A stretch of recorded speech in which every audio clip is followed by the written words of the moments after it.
Every time you pick up your phone, check your notifications, or imagine the next big goal, there's a single molecule guiding your behavior. It's small, it's invisible, but it shapes almost every decision you make. That molecule is dopamine, the chemistry of desire. But dopamine was never meant to be your master. It was meant to be your compass. Dopamine isn't about pleasure, it's about anticipation. It's the molecule that makes you chase, not celebrate.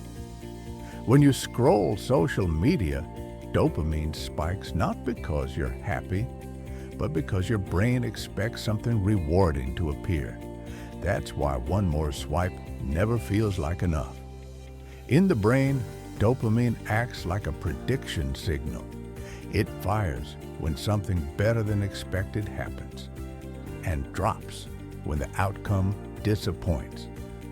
This is known as the reward prediction error, a concept discovered through decades of research in neuroscience. The brain learns from these signals, adjusting behavior toward whatever promises the highest reward for the least effort. But here's the problem. Modern life hijacks that system. What evolution designed to motivate hunting, exploring, and building is now trapped in an endless loop of likes, snacks, and superficial goals. Our brains are constantly overstimulated, yet chronically unsatisfied. Dopamine tolerance is not addiction in the classic sense, but it's the same principle. The more your brain is flooded with quick rewards, the less it reacts to normal ones. Activities that once brought deep satisfaction, reading, working out, learning, start to feel dull compared to the instant hits of stimulation. Think of it like a volume knob turned too high. The brain's reward system becomes numb. You're not broken. You're just out of calibration. And this is where self-discipline comes in. Not as punishment, but as neural restoration. Every time you delay gratification, your dopamine baseline resets slightly. A day without constant scrolling, a week of cold showers, a month of mindful training, these aren't trends. They're biology in action. In the absence of stimulation, the brain becomes sensitive again. What once felt boring becomes rewarding again.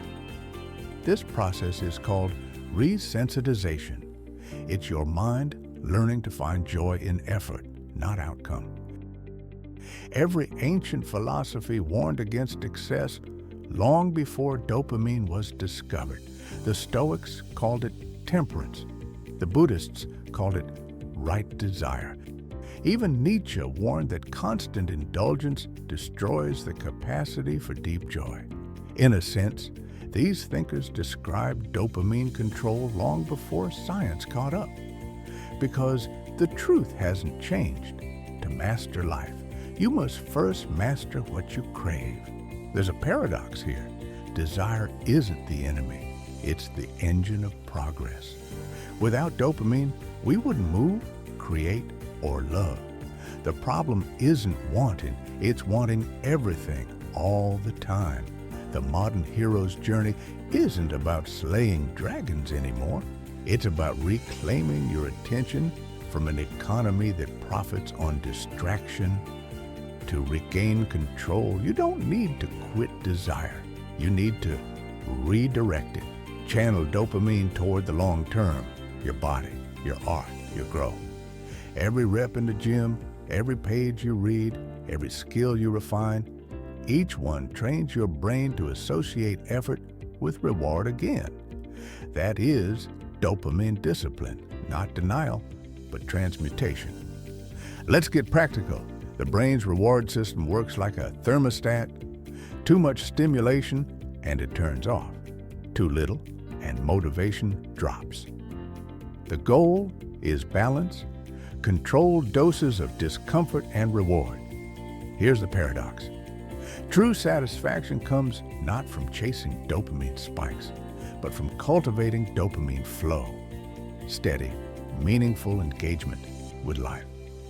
You can start small. Replace passive consumption with creation. Move your body daily. Physical exertion naturally stabilizes dopamine. Spend time in silence. Boredom is not your enemy, it's your reset button. Schedule rewards instead of seeking them impulsively. Over time, you begin to notice a shift. The constant craving fades. You start to enjoy small things again. A sunrise, a good conversation, a difficult workout. That's not coincidence. That's neurochemistry aligning with meaning.